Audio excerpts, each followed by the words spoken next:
Hello and welcome to our live stream. And I'm so happy that we have FOMO on board today. How are you doing, man? I'm doing great, and I'm glad it's not in the middle of the night because I know we are all over the world and the country. Yeah, So I know. And also on board, as always, Ariel, of course. And we have Adam from In Layman's Terms. So how are you guys doing? I'm doing great.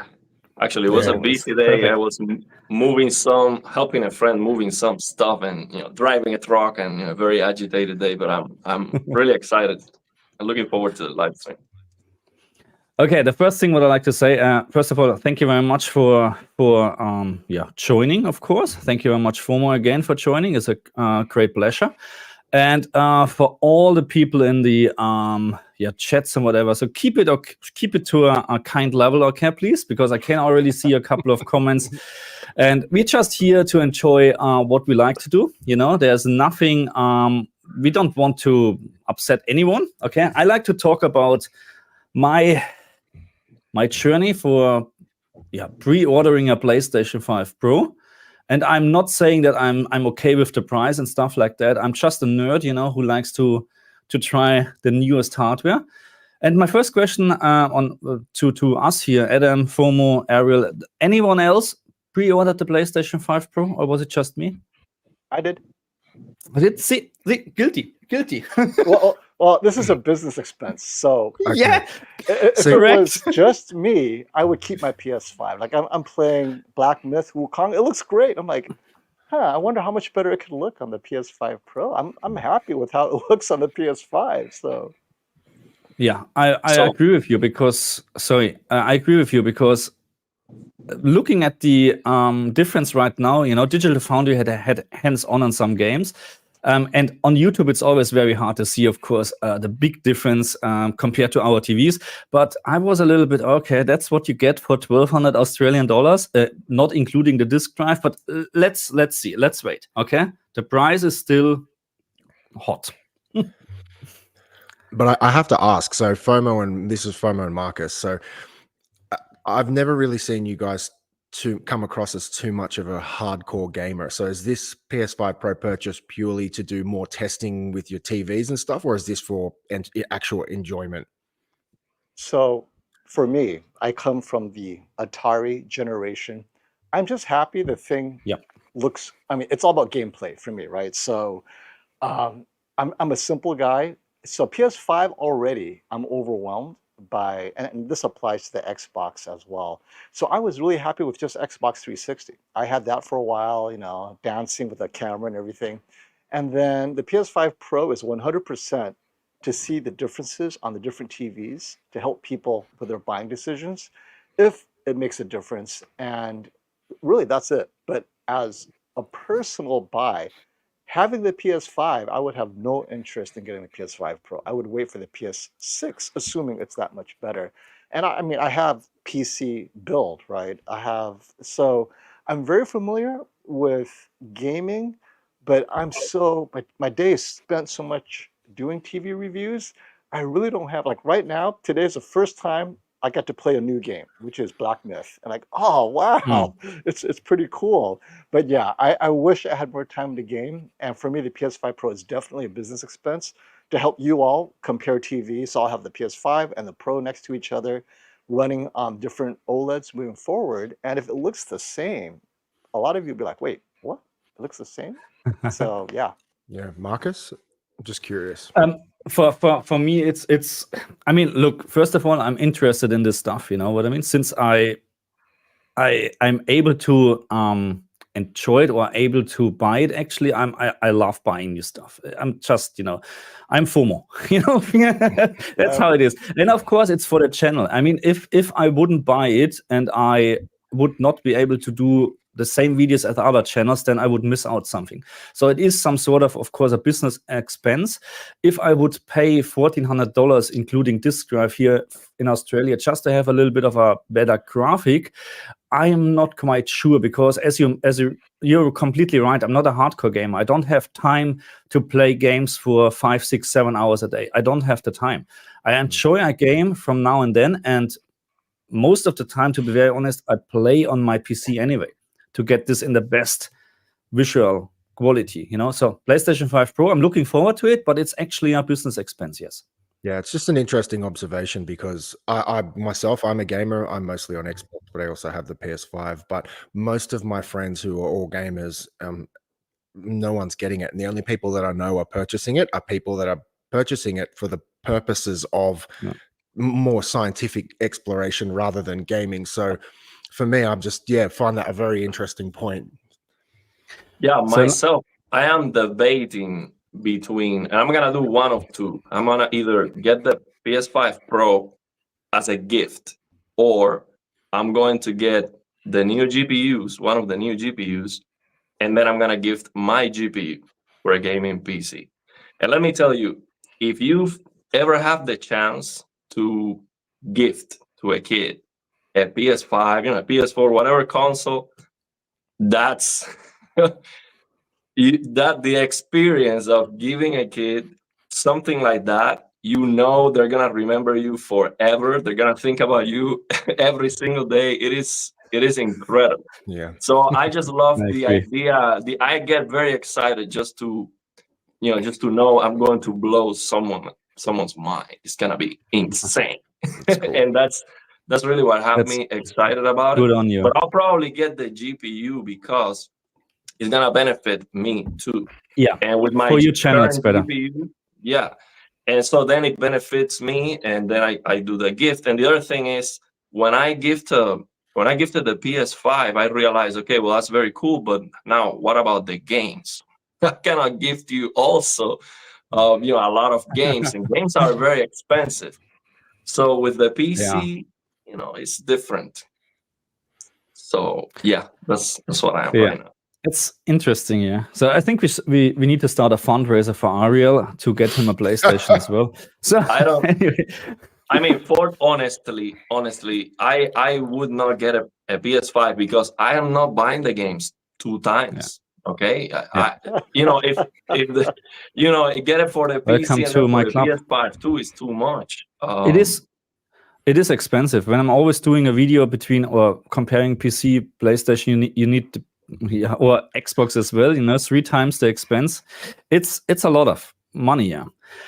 I would like to jump to a couple of comments because we have a lot. Thanks to FOMO today, we're getting a lot of attraction here, which is great, absolutely. And I like to, so Kevin, your comment is, it's not insulting me, but and you're wrong anyway. But anyway, these idiots are why we are gonna have consoles starting from $700 going forward. No, the reason why Sony is asking for this price is because Xbox has nothing to show off. That's the problem. It's not because of us, because Sony can do at the moment whatever they want. That's the same like Nvidia with the high-end GPUs. It's exactly the same.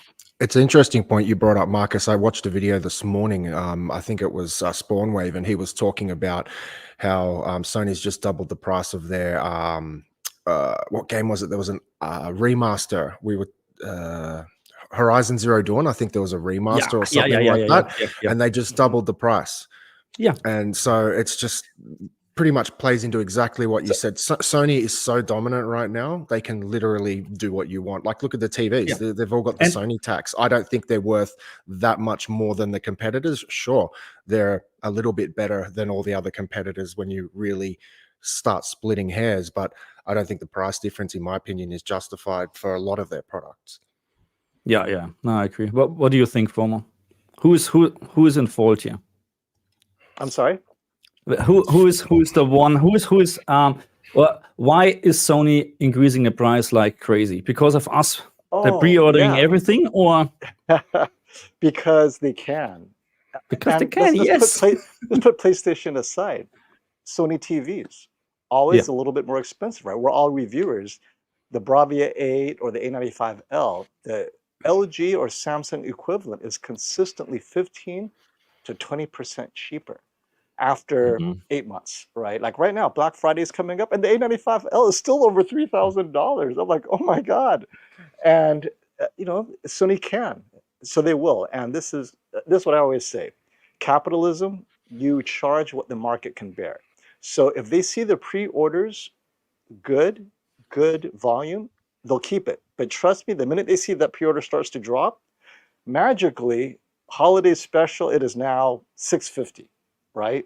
So if demand keeps up with the price, that no problem at all. And that's us as consumers. If we want to see lower prices, you don't buy it and you wait.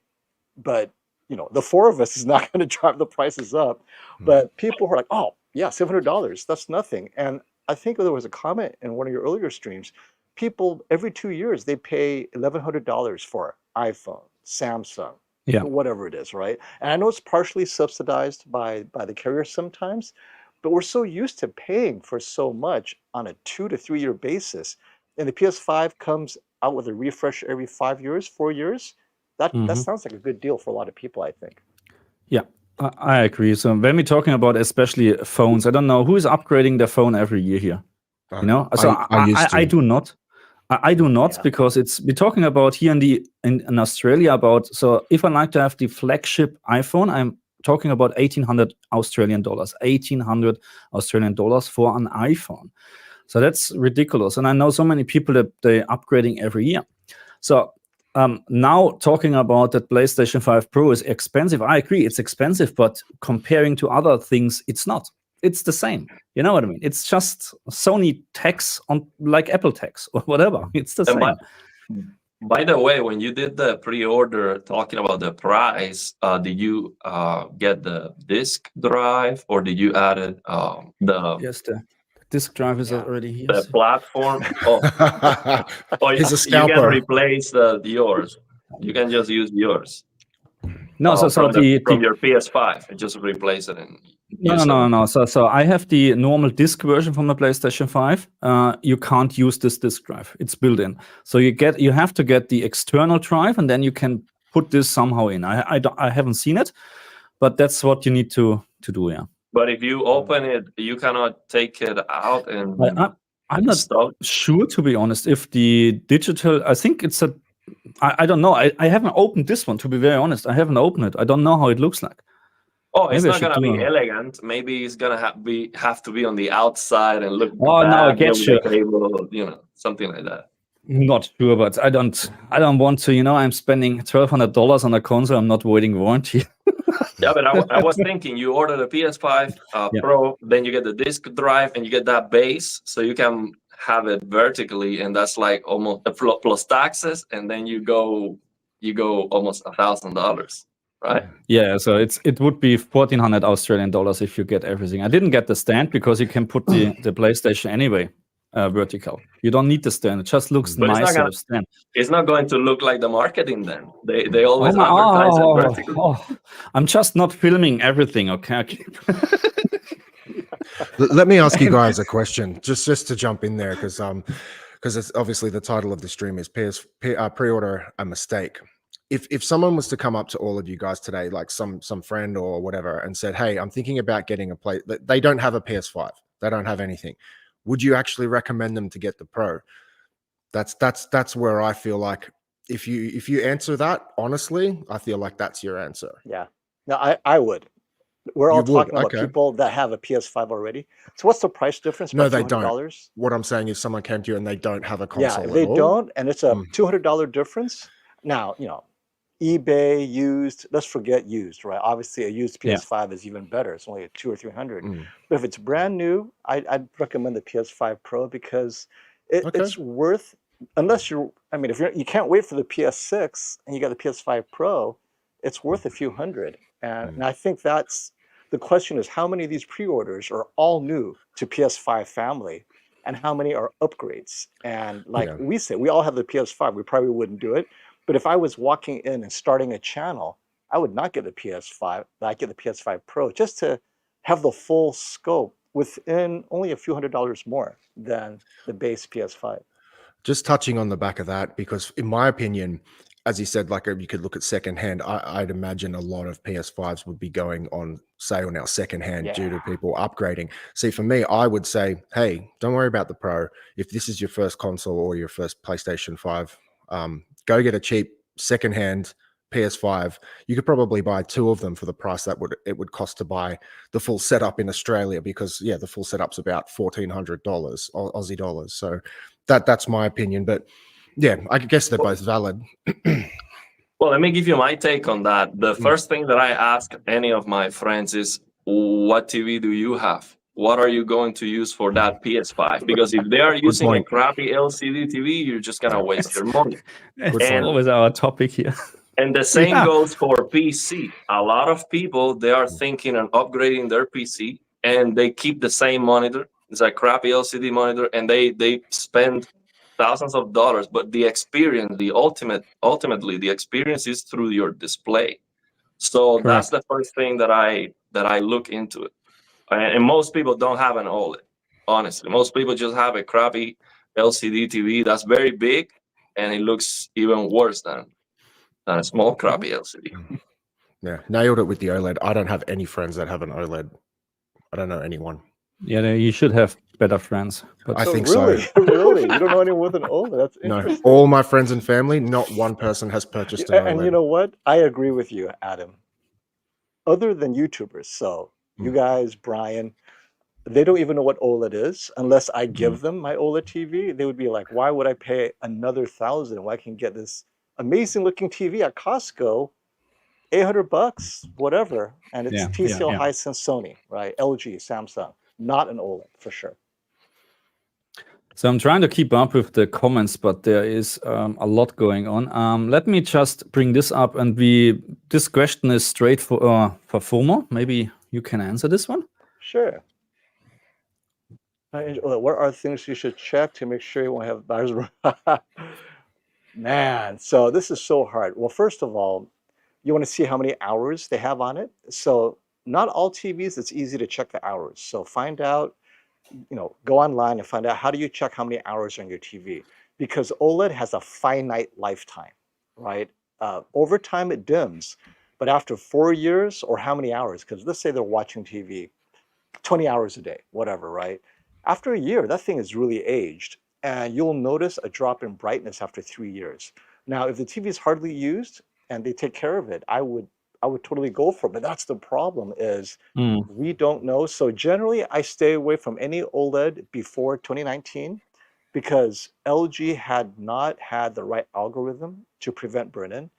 2019 and later, right? So C9, C10, C1, there's a lot less burn-in, but really it's the hours. The less hours your TV has, the better. And burn-in, you'll see it right away. So if you test for burn-in, you have to maybe bring a streaming something so you could check at the person's house. Hey, I want to check the gray screen for burn-in, right? Yeah. So you run a pattern on YouTube, 15%, right away, you'll see, oh, it's clean. So if it's clean there, when you bring it home, it's not going to have burn-in, because that retention you will see right away, and they will see it. The person selling, you can get a great discount because honestly, a lot of people can live with a little burn-in. You can get half off. Oh my God, there's burn-in. Forget $1,000. I'll pay you $400, and you got yourself a great gaming TV with a little burn-in. So, but yeah, I mean, I think that those are my general recommendations. I mean, you're funny that you mentioned brightness, because I have the LG CX and it's heavily in use. I don't know how many hours actually. I haven't noticed anything in terms of brightness, but maybe I should give it a try to measure it at some point. And so you're right. So you have to measure the brightness, brand new, right? And then 5 years later, check that same brightness, and it may only be 100 nits. That 200 nits is not noticeable, really, right? Because it's logarithmic. But I think half brightness generally after 5 years, if I'm not mistaken, assuming a certain number of hours per day, 5 to 6 years is like the half-life of brightness for OLED. Okay, that's actually a lot if you consider this from a numbers point of view, not a viewer's point of view. Because again, I'm pretty sure that if normal people, not nerds like we are, buying a TV, they will never notice anything. Maybe after 20 years that there's no picture at all anymore, they will notice, now I need a new one. But you're right, you know what I mean? So I'm pretty sure my parents will not even, they will notice a difference between LCD and OLED, but that's it. Well, I think so here's another thing to check for is the picture setting they are using, because a lot of people just leave the TV on power saving mode or something like that. So if you see someone who's probably been using their TV with power saving and all the protection features turned on, that TV is like almost, I mean, that's not going to be have any wear at all. For example, the plasma TVs are actually more susceptible to that, and they dim over time. The black level gets raised, and they're a lot more fragile. And I got this old Pioneer Kuro from 2008, and when I was inspecting the TV, it was in power saving mode, and the brightness was very low. And I thought, well, this is in pristine conditions. Yeah. So I think that's a very good clue. Just check the settings, the TV settings they're using. Marcus, can I just quickly jump in there, because I know you want to quickly keep up with the questions. Something I thought I'd just quickly show. I have a LG C1 that I purchased obviously back in 2021. I was just going to try and share the image, but basically I turned it on the other week. It's in another room that I don't use very often. So it's a C1, has 322 hours on it, which is basically nothing. And it's got dead pixels everywhere. So yeah, so I actually haven't used it. I was trying to share the screenshot. How do I do it, Marcus? Do I click on present? Present and then because it's just saying share screen. Because if I share my whole screen, which I don't want to do. No, you can share slides, video file, and stuff like that. Okay, but yeah, essentially I was pretty shocked. So that's just kind of what the guys were saying is obviously all valid points, and I'd say generally speaking, they are 100% correct. Here it is. I can just quickly share it. Can you see that at all? Can you zoom in? Maybe zoom in. Yeah. So I've taken a few photos. So basically, when I turned it on the other day, I took a few photos. So there was about 6 or 7 pixels. So they're up in the top corner.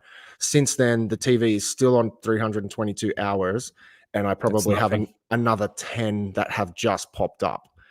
So you can kind of see them a bit there, but that was just a shot I showed you to just with the hours and some of the pixels. Obviously, it's at 83, so it's a bit easier to see in person. But look, I've got extended warranty on that thing. That's got a 7-year warranty. So for me, I'm keeping that in my back pocket, and just before the warranty expires, I'm going in for a claim, and I'm going to get the latest OLED at the time when I go for the replacement. So I'm kind of happy about that in a way, but each to their own.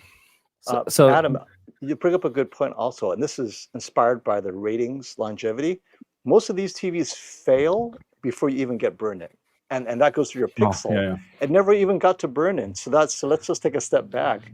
I say half-life after 5 or 6 years. It may not last 5 years before other things happen. The power board fails. The HDMI in general, port fails, right? OLED is the lifespan from OLED is less than LCD, if you say it like that. But my CX has also a lot of pixel loss on the top frame. So it looks like really that a couple of pixels are really completely gone. So you can see it, but it's not really And I don't have extended warranty, so. For me, that raised the question, is it hours or age? So that was a topic I wanted to discuss, because I've run into that same thing. I've got a TV that's a little bit older, but you saw the hours, 322. So, that brings the question, do OLEDs suffer from age? Let me ask you. So I guess it was not like that when it was new, or maybe you didn't notice it. No, it was not. I'm very meticulous, Yeah, I mean, that can happen. But let me tell you, I've been thinking and doing a video, going to the store and zooming in with my phone camera, and brand new TVs have dead pixels. If you really look for them, you're not. It is likely that you're going to find some dead pixels. But yeah, that's very noticeable. Because it's maybe a bigger size too. It is more noticeable. But you will find 40 pixels, definitely. And so when I checked my S95C, and my recommendation to everybody is just enjoy your TV. Don't look for anything, okay? Because as soon you find something, you will never unsee it. Unless you have warranty, and then it's up. But even then, the thing is with warranty, yes, you can replace your TV, but is the new TV better, what you get? Question mark. I doubt it. So I stopped looking for flaws. You know what I mean? Because with the S95C, I did it, and I found in the top left corner 1 pixel completely missing. And literally, because I'm sitting so close, every time I can see this one. So every time I was able to see this missing pixel with a certain color background, of course. So the fun part is, after couple of months, I checked again, and I know exactly where it was. It's not faulty anymore. And this can happen. This can happen because sometimes, they have a bad connection or whatsoever. Maybe it comes up when the TV has a certain temperature and then it goes bad, whatever. But don't look for it. Don't look for it. Also, the issue you had with the G2, you touched the screen and it was getting fixed. It was like a false contact or something like that. That's apparently to the guys I talked to. So unfortunately, I was not allowed to do any videos when they're repairing the thing. You know what I mean? I said, okay, if they don't want to be on film, then we don't do it. But they said when they're fixing G2 or G3 or whatever, or C2, then this is a very common thing. That there is, a very fine soldering point or whatsoever, which breaks over the time, and then all what I have to do is you press, and then the line was gone. It was fun. Yeah. Let me here. Let's continue a little bit with PlayStation 5 Pro before we continue or going into the TV section. AP wrote, got lucky with the PlayStation 5 Pro anniversary bundle. I mean, look, so here in Australia, there was no way to pre-order this actually, unless you're eBay Games member 5 level or whatever. I'm member 2 level, so you need to be very, very actually in a very and on JB Hi-Fi and all the other you enter what's the word, a ballot, lottery. A lottery. So I put all my names in, and then you get chosen. You know what I mean? So it's completely different than the US, where you just need to be the first. But yeah, I'm looking forward. I like to get one because and we need to understand it's just different colors, okay, people. So Sony is charging us, I think, here in Australia, $1,700 for the anniversary edition, which includes the PlayStation 5 Elite controller. Stand and disk drive, or not the disk drive, but the cover to match with the disk drive. So but yeah, I would like it. I would love to have it just for I don't know, collection point of view. Just for that. Okay, I'm going to the comment section. So again, we have, I think, give me a second. Oh, we have a super chat with nothing, just $5. Taito. Did you miss? I think it came up here again. Thank you so much. So he's asking, do you think that the PlayStation 5 Pro will also have the HDR always on feature like the base? Yes, absolutely. I know it's not native hard, but it will have the exact same features. It will have, unfortunately, not more features than the base PlayStation 5 Pro. That's the same. So I'm even not. We are last time I think we talked about HDMI and stuff like that. It will have the same HDMI chip inside and stuff like that. So Sony is not spending more money on that. That's hopefully coming with the PlayStation 6. And I think it is such a missed opportunity to just add another feature to the box, like an auto HDR. That's going to improve all the games, even old games that don't even support HDR. It is really a miss because it is an enhancement that's not going to cost them to add a lot, more hardware or anything. It's just a software base. Just to think about including AMD FreeSync to get on the same VRR level as the Xbox. Why they're not doing this?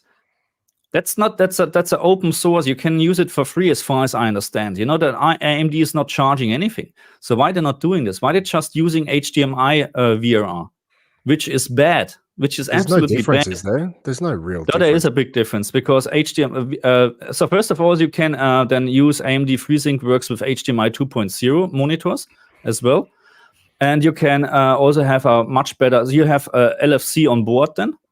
Low frame rate compensation with AMD FreeSync Pro, I think, is on board. It's a must that you have it included in the chip or hardware based, like Xbox. So every game on the Xbox, which falls below the VRR range, can use LFC, low frame rate compensation, out of the box. So on the PlayStation 5, the developer, the programmer, need to program this. They need to add this feature. I don't know how hard it is. Actually, maybe it's just a click nowadays, or just put a couple of libraries in. Maybe that's the case. But to have hardware support is always better, in my opinion, than software support. That's what I think. Or at least having a out of the box 120 hertz option like on the Xbox. give me 120 hertz all the time on the PlayStation 5. I don't understand why this is not possible. Absolutely. Hey, FOMO, let me ask you, is there any TV that has an auto HDR that's actually good? So basically any TV that has a processing feature to, make SDR look like HDR, more colorful, more brightness. So, nope, not that I know of. Not that I know of. You would have to, yeah. I haven't seen a TV function do that. I'm gonna have to test it now that I think about it, but I don't think so. So I heard something, and I'm not sure if this is correct, but there was just one comment on my channel, and I don't think it's correct, but this comment mentioned that the reason why Black Myth Wu Kang has no HDR support is because in China they're using Hisense TVs, or was it TCL or whatever? What is the most favorite brand in China? TCL. I can't remember. TCL probably. And TCL has some sort of an outer HDR functionality, which then, but I'm not quite sure about that, to be very honest. Interesting. So I'm not sure about this. I never heard about that, and why would you not include HDR just because of that? But maybe there's something like that. I'm not sure. I mean, not all the products what China is using we will ever see, probably. Maybe there are some TVs we don't know about it. Probably. Yeah. I think it's better to use an outboard solution, because if you use internal apps, then it's SDR. You can't do anything about it. Yeah. But there might be outboard solutions, an external box that will convert to HDR, like Chromecast. It converts everything to HDR. So if you watch content that's available on Google Chromecast, right, which I do, and your function is always HDR, they convert everything to HDR, even if it's natively SDR. And so I just tested it today. I was watching football. I'm like, this looks really weird. So I put it to match native. Of course, it's natively SDR, but the Chromecast converts to HDR, which it looks kind of HDR. So definitely certain streamers will do that if you're watching broadcast streams. So yeah. Nice. Yeah, I think with gaming is, of course, input lag. I mean, the solution would have to consider that, do it with low latency. So it is good for gaming. That's nice. So beam me up, Scotty. Hey, how are you doing, buddy? Is PSSR false advertising, or is it better than FSR? So my personal opinion about FSR is it's sometimes really bad.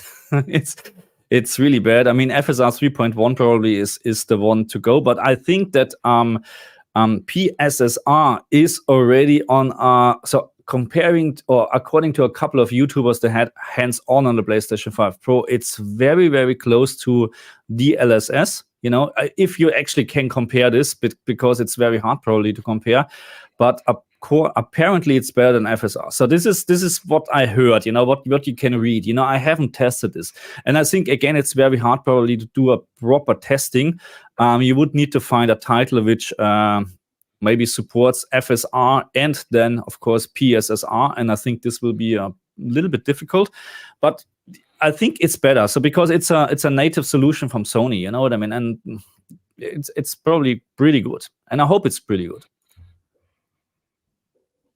So I'm just trying to go to the comments. Yeah, and the thing is, with upscaling, it is very important how the base TAA or the image, how good is the base image? Sometimes it's too challenging and it just looks bad with anything you use. For example, Black Myth Wukong has a sharpening filter that looks very, very ugly. If you remove that, all the upscaling techniques are just gonna look better. So it's going to depend on the game too. And of course, you would have to compare them side by side. But if it's AI based, this AI word, it might be, of course, better than FSR, but I don't think that's a very high bar. So it is definitely realistic for it to be better than FSR. Yeah. So Sai is asking, what do you think buying through EB upgrades? So EB Games is our our shop here for games, you know, in GameStop. Australia. Yeah, GameStop, yeah. Looks like I pay only $600 Australian with trade-ins. Was it? I mean, this is, as always, you know, people asking me, hey, I can get a G1 or whatever for $500. Is it worth it? I don't know. I really don't know. It's up to you. If you like to spend $600, if you, you know, you need to understand the full package. For me, PlayStation 5 Pro, if you have a PlayStation 5 already, I would probably, and if you struggle with money, let's say like this, I would probably not recommend to upgrade, because there is not a day and night difference. Believe me, there will be not a day and night difference. And all the games will still be out for the PlayStation 5. No worries at all. You know, just with a slightly less or slightly worse graphic, or maybe less frames or whatever, you know, but it will be still there. I'm going to the comment section. We have so many. So in terms of, because we have a lot of 5090 comments as well, I predicted the 5090 in the US around $18,000. Am I wrong about the price? It's probably 2,500. Oh, okay, even better. If the leaks are to be believed, the 5090 is gonna be, of course, a monster. You know, it's gonna be the best, of course, but it's going to be like really, really good, even in comparison with the 4080. The 4080 is just gonna be almost, I mean, it's not gonna be even close to the 5090, and they're saying it might be even 600 watts. Which, by the way, now that we have FOMO here, why do you think these TV manufacturers are so restricted with power? If we have NVIDIA, we have gaming PCs and consoles that they are allowed to use more power. Why high-end TVs especially? I don't think we are trying to save the planet with a $3,000 TV. That's not the goal. Yeah. Why are they so restricted? So we need to ask the European Union, the EU about that, right? I They're stupid. They specifically targeted TVs. No mention of GPU, no mention of data centers, right? All of that use so much energy. Every time we do a search right now, more energy to do a search on Google than people realize. Like if I use ChatGPT and I ask it to do something for me, and it takes more than 5 seconds, I'm spending a lot of energy right there in that instance. And people, they don't know. Somewhere in Iceland or somewhere, they're running 100 watts to get my answer. And so, but with the TV, it's easy. It's an easy target. Oh, TV. And so all the TVs come out of the box in, let's see, light sensor mode on, eco mode. Yeah, my goodness. Everything is this on, is so you can pass the test, and then you have to disable everything. But GPU untouched. Yeah, it's crazy. Because, you know, if you just consider you have a 600 watt GPU, then high-end CPU and whatever, and then your PC takes 800 watts easily. You know, no problem about that. But TVs, I don't know. But that's European Union. Just stupid idiots. Sorry. What's the power consumption of your reference monitor, that HX31? Oh, yeah. So that's because it's not a TV. It's not subject to any of that. There's no tuner. But it has like 4 internal fans. It doesn't even have a sticker. I don't even know what the power consumption is.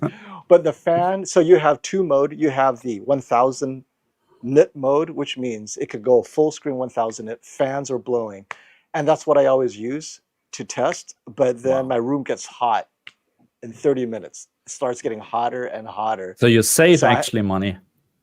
Because you don't need to heat, right? Yeah. But that thing is very hot, and I can see why TVs cannot. They limit full screen brightness. So I now know why it's so important to have the brightness limiter, the ABL. It's to make sure they fit the brightness within the limitations of the law. So having an ABL means you never break wattage. Basically. Yes, but FOMO, why? I mean, that's 500 watts. Like, how much does that TV, that reference monitor goes beyond 500 watts? I don't know. I really have to check the wattage. I don't know. It would be interesting, So what I was thinking is why? I mean, because cooling, 4 fans. I mean, how many fans does your PC have, Marcus? Probably 6. Yeah, a lot. 10 fans. So fans are not expensive. So reference monitors are not expensive because they have 4 fans for sure. Why is dual layer technology so expensive that we cannot have consumer TVs with dual layer LCD? Because LCD is not very expensive by itself. 450 so why watts. dual layer I is just so saw it. expensive? 450 watts. You're very close. So maximum consumption is 450 watts. Okay. Why not? In Australia, we actually did have some Hisense dual layer TVs come out, and they absolutely flopped. Oh, really? Mm-hmm. I almost purchased one. But why? Because they were too expensive. Nobody bought. They were very power hungry. I believe it's to do with like the 2 LCD screens and having to push that much light to get through 2 different layers. I remember in the store, the demo unit I actually had a little bit of time with, you could literally put your hands on the top of the TV and feel heat. Like, it was insane. But I just didn't think it was definitely better than all the other TVs out there, but I still wouldn't compare it to an OLED. But I just remember just the sticker was really very power hungry, and yeah, that was very expensive. But Hisense tried it in Australia. I feel like Hisense generally throws a lot of crap at the wall in Australia first, and then if it is somewhat successful, then they push it up. Right. Yeah, we're the dump here in the world. Yeah, and so if it goes somewhat well in Australia, then it's like, okay, well, now we'll give it to the real market, the US. So we usually are the dumping testing ground at the beginning. Yeah. Nice. Okay. That's great to try new things. Yeah, we have to go to the chats. A couple of you have also super chats, but let me just answer this one. I have the LG G2 TV for my PlayStation 5 Pro. Good enough. Absolutely here. LG G2 rocks the house. Absolute fine. Don't upgrade, okay? No point at this very moment, in my opinion. Let's see what the LG G5 brings, but that's a different story, which I'm going to ask later. Just hang on. I like to highlight this super chat here. Why I can't do this? Hey, one question before we jump from the reference monitor FOMO. I would love really to know how good is the BFI option that reference monitor has, because on the website it looks like it is absolutely incredible. It is insane good, and I've never seen any videos, no information, because even on their website they do not tell you exactly what is the persistence. And so what is the the brightness? Is it accurate with that too? That is insane. A good question, right? And the funny thing, it's an option. I think I have to pay like $1,000 to activate it. Wow. So there are certain options, BFI being one of them, that it's in there. But if you want a license to use it, I think they let you use it for 100 hours, and then you got to pay for it. So I'll see if I can test it and check it out, because I don't know what the BFI specs are, but I'll ask them. I'll ask Sony what your BFI, 120 hertz, who knows, please, right? I'll ask. Please, FOMO, if you can somewhat, reach out to me so we can know exactly how good it is, because it's actually very simple to test with a UFO test. I can tell you exactly the number. What is the persistence? So that means how good is the motion clarity? Motion clarity is limited by persistence. We can know that, and that's a number that I think we are missing, honestly, from the TV reviews. They never test the backlight manipulation technology of the TV. Right. It was never tested, and I also see most of the time it is like, okay, you lose brightness, it's not even worth trying. And I don't think that's fair, because you're losing brightness, but maybe the motion gets improved immensely, so it might be worth it.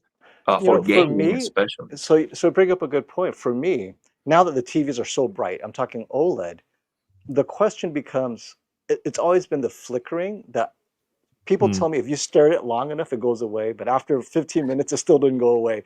So if the flicker is not noticeable, I'm okay with the drop in brightness, because I've been playing with BFI on the G4 and the Panasonic Z95A. Brightness is acceptable, but I think you guys mentioned the BFI is only 60 hertz, so maybe that's why the brightness drop isn't huge.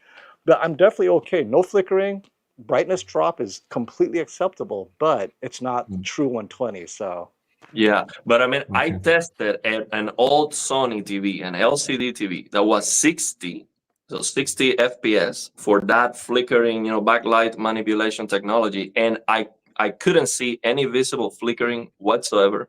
And in motion, that TV looks like a CRT. So my other question is why Wow. Sony is not just, it doesn't have that anymore. Does the Bravia 9 have that feature? Why Because you're the not? only one who's using it. Yeah, That's the problem. thank you, Yeah, that's Marcus. the I think problem. that's Yeah. the problem. If they don't That's- mark, okay, so we all have products. If they don't market the feature, no one knows it exists, and you have to market Yeah. it correctly, right? If they call it black frame insertion, what the hell does that mean? Like, we have to figure out what it means, how Yeah. to use it, when to use it. I'm never told by any manufacturer when to use BF5. They just say, here it is, use it. Like, when? Like, Yeah. For what? in Why? what When? situation do I turn it on? Right? No one ever tells you. Well, let me It's- tell you, You it's very guys simple. do, but that's it. It's very simple. You have 60 FPS on the games. That's still very blurry. When you move the camera, sample and hold, it looks very blurry. You cannot see what's going on. With that feature, it looks clear. Is that if you move the camera, you're panning your camera with your controller or your PS5 Pro, and it looks clear. That's Absolutely, yeah. You know, agree. I will try that on Try Wukong the Black Game Myth Motion now Plus with- feature on the yeah. Samsung. Yeah, Try Game Motion Plus. Yeah, And definitely, I'll then try tell that. me how you like it. It's in my opinion a day and night difference, and there's no visible or no increased input lag. It's like crazy. And by Anyway, the way, on the PC, that Game Motion Plus, I was reading from the Samsung marketing material, and it's actually, if you enable 144 hertz, it would actually give you 144 frames instead of 120. Oh wow! Oh, I never tried this. I play with 60 FPS games on the console, and I'm enabling this, and it looks like 120. To be honest, it looks very good. Let me go to a couple of. We have a lot of super chats. So Tide 2 again. Thank you very much. $20. There's again no comment, nothing. If you have, so we're getting lost at the moment. We have so many comments. Actually, I can't keep up with that. Even if you put a Q in front, it's just not possible at the moment, to be very honest. Let's bring this up. HDK, thank you very much. I used Sony 42-inch A90K worth it for $550, despite being 2-3 years old in comparison to the latest LG C4 42-inch. Does it make sense to wait for next year? FOMO. Well, definitely, if you're just streaming, watching movies, save your money, right? The C4, and you guys know this, it's designed for all these features, for HDMI, 48 gigabit. It has support for VRR, everything. The A90K was designed just to watch movies and streaming, and it's not as bright. But if you're watching in a bedroom, totally worth it because you're just streaming Netflix, whatever.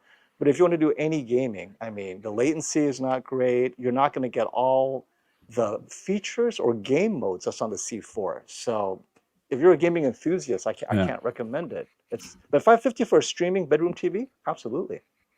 Okay. Is Question that an answered, OLED hopefully. phone? That's an OLED. Okay. Yes, that's an OLED. That's the Buddy, hey, how are you, buddy? He's always on the chat, actually. Or not always, but most of the times, I think. Thank you very much for contributing to help with the contusion here. I don't know what the word means. Contusion. The PlayStation 5 Pro left on your wallet, putting it in the ICU. Looking forward to the game testing. Yeah. I mean, look, again, going back to PlayStation, going back to spending money in general, first of all, it's a none's business where anyone is spending money, okay? First of all. So, because I know people, my best friend in Germany, he's buying every year new tires for his car because he needs them, okay? So within a year, the tires are gone. I can drive my car 5-6 years with the same tires, okay? So he's spending thousands of dollars just for that. And it's fine. It's what he likes to do. Okay, so when I'm reading comments like, "Oh, you're stupid to pay so much money," or whatever. No, it's up to me. Where I spend my money. So stop it, okay? Anyway. No, but it's I'm not wrong. Come on, really. We can talk about if it is from a technical point of view a good thing. You know, but even then, you know, some people are happy with spending thousands of dollars just for new GPU to have 10, 20 frames more. You know what I mean? It's exactly the same. You upgrade now your GPU. That's exactly what the PlayStation 5 Pro is, an upgrade to get more frames. That's it. If you're not touching your CPU, you're not touching your hard drives, you're not touching anything, that's exactly the same. And you spend a lot of money just for having 10, 20, 50 frames more. That's how it is. I mean, someone needs to help me. Adam, you need to help me with the comments. Do we have Let me pull up this comment here. Oh, sorry. You go ahead, and then you do again, and then we have JB. Yeah, so it says, I pre-ordered the PS5 Pro mostly because I'm a perfectionist, and I want the best graphics and better frames. Also, it is probably best place to play GTA 6 when it drops. It makes a lot of sense, man. Definitely, GTA 6 is that game. You get a new console, you buy a new GPU. Now the thing is, will it be 60? Wise. The thing is, it would be wise to wait to see what it takes to run GTA 6 with that fidelity, with those graphics you're looking for, because Rockstar. They don't really care too much. They give you 30 FPS, and even when they have the possibility to have a patch for the PS5 so it runs at 60, it is totally possible if they just tweak the settings. They don't do it. And based on that trailer from GTA 6, in my opinion, it's looking like the best thing we've ever had. It looks incredible. So many NPCs. I don't think the CPU of that PS5 Pro is gonna be good enough to give you that 60 FPS plus experience. I hope I'm wrong, but they are pushing the graphics so much that I don't think that's gonna be. I think Starfield is a very good example where we can compare, because Starfield, in the beginning on the Xbox 30 FPS locked, and then we got all the other graphic options. But and I saw so many videos. Oh, now Starfield, I can play it up to 100 FPS. Yeah, if you look down or look just up, you have 100 FPS, correct. But as soon you play the game, you're in the city or whatever, you fall down to 30, 35, 40 FPS again, because the CPU is not strong enough to keep up. So, and this is the big question, you know what I mean? We have literally no improvement in terms of, I think it has a little bit of a higher speed on the PlayStation 5 Pro CPU. And I think that's what it is, but nothing else, It will be not a big difference. So if GTA 5 or if a game on the can't run 60 FPS on a base PlayStation 5, it will not be, so because of CPU limitation, it will be not possible on the PlayStation 5 Pro. That's my opinion. Yeah. One thing I'll add in there is I don't recall any of the PS5 Pro advertising specifically saying higher frame rates. Weren't they mostly discussing higher fidelity and graphical improvements? So one of the things that frustrates me is I'm into the jailbreaking scene. So I've got a PS5 that I've jailbroken, and you have to ask yourself, with a jailbroken PS5, I can get certain patches for certain games that will unlock higher frame rates that the console is actually capable of doing. You got to ask yourself, and this is another reason why I've not purchased the Pro, is if the Pro can't deliver or they won't unlock higher frame rates on the Pro, won't you be annoyed when someone who has just a base PS5 with a jailbroken OS, I can unlock that frame rate myself? So what does that tell you? That for things like that to me says a lot. I don't know what kind of sacrifices these patches and jailbreaks are doing to achieve that, but quite often these games can do that. They might not be locked. Maybe that's the reason they haven't unlocked that frame rate, but I just haven't seen Sony discussing a lot of frame rate improvements. It just seems like it's just subtle graphical fidelity improvements. The improvement, and this is what some people really mistaken or don't understand. We're talking about now we get the fidelity mode plus probably better resolution plus PSSR in 60 FPS. So that's what you played in 30 FPS. Now you get the same quality, even a better quality in 60 FPS. That's what most of the time is the advertising, okay? And of course, we have then GT7 with 8K announcement or whatsoever. No one needs 8K, by the way. But anyway, yes. Yeah.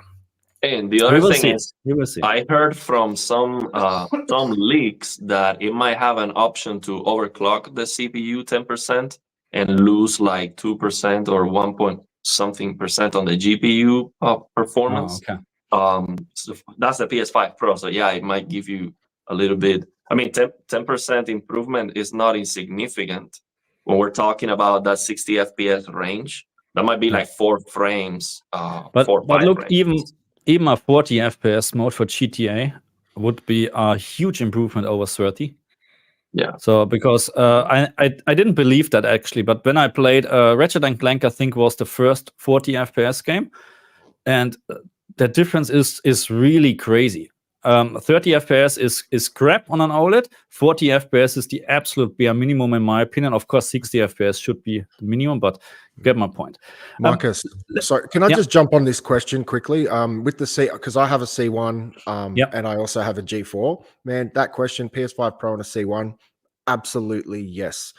I have them in 2 different rooms, obviously. Man, I have no problem going from playing games on my G4 to walking into the other room and having an equally enjoyable time on the C1. Man, the C1 is still such a good TV. I think that's one of the best TVs I've ever purchased. So I think you have no problems enjoying your PS5 Pro on the C1, just to keep it simple.